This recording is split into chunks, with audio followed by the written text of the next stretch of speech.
Have you ever wondered what virtual reality is and how it works? Let's dive in and explore the basics.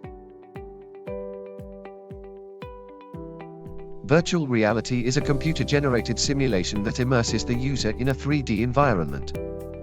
It can be used in many industries, including gaming, education, healthcare, and real estate. In fact, the global virtual reality market size is projected to reach $435.26 billion by 2030.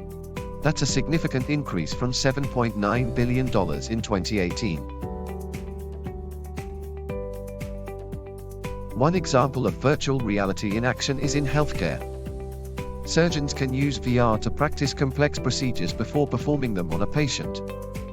So, as you can see, virtual reality has many applications and is becoming increasingly important in various industries. It's exciting to think about the possibilities.